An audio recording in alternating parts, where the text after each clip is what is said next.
Hopefully, as we completed that activity, you began to make some observations or some connections about how the placement of the numbers can impact the graph. So we're going to go ahead and take a look at the parent functions of sine and cosine and write how the values of a, b, h, and k can impact the graph. So notice how sine and cosine have the exact same setup. They have A out front, B in front of the parentheses, H is inside of the parentheses, and the form is X minus H. And then there's K on the outside.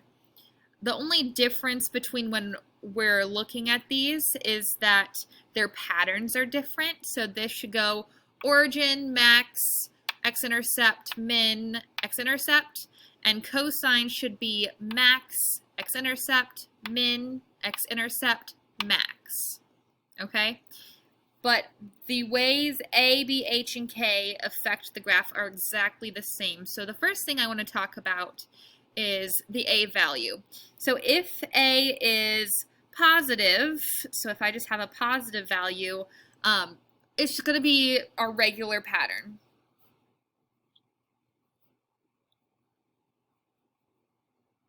However, if we have a negative A value out front, that means we're going to have a reflection about the x-axis. So that means that our pattern's going to be opposite. So for sine, that would be origin min x-intercept max x-intercept, and for cosine, that would be min x-intercept max x-intercept min. A also tells us what the amplitude is. And the amplitude is always positive when we write what it would be, because the amplitude is a distance. It's the halfway point between your maximum and your minimum. Or in other words, it's the distance between your line of symmetry and your max or your min. Now, the B value, we made an observation that when in front of or associated with the x, it changed the period. We also had talked about if if B was a larger number, it increased the frequency.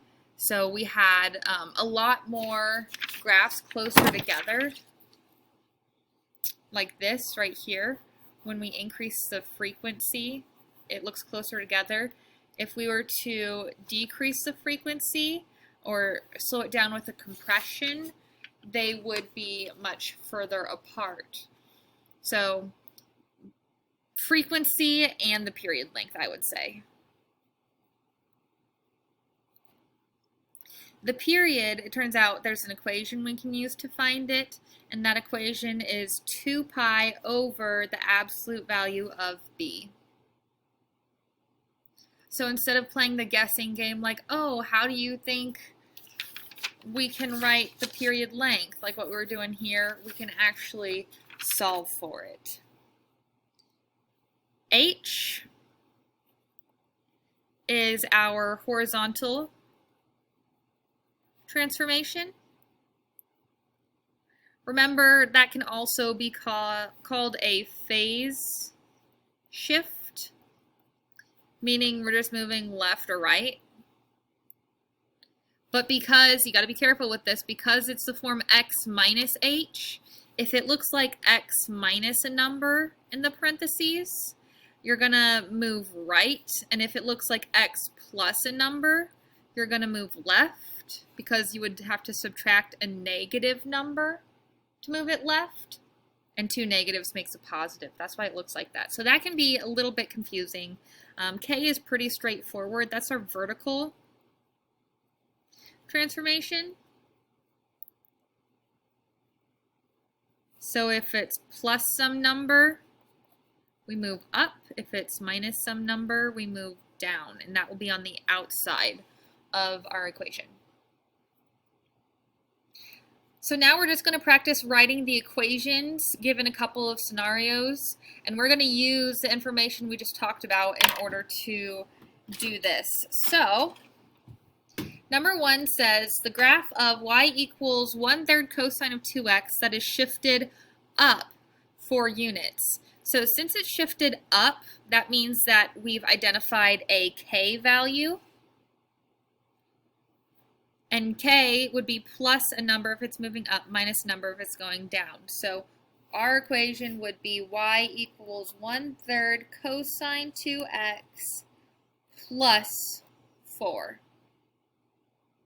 Make sure you don't put that in parentheses because then that would make it an h value. If you want to show it separate, you could put, oh, excuse me, I put it in the wrong spot. I don't have a whiteout. You could put parentheses around the x, because remember the b needs to go out front of the parentheses.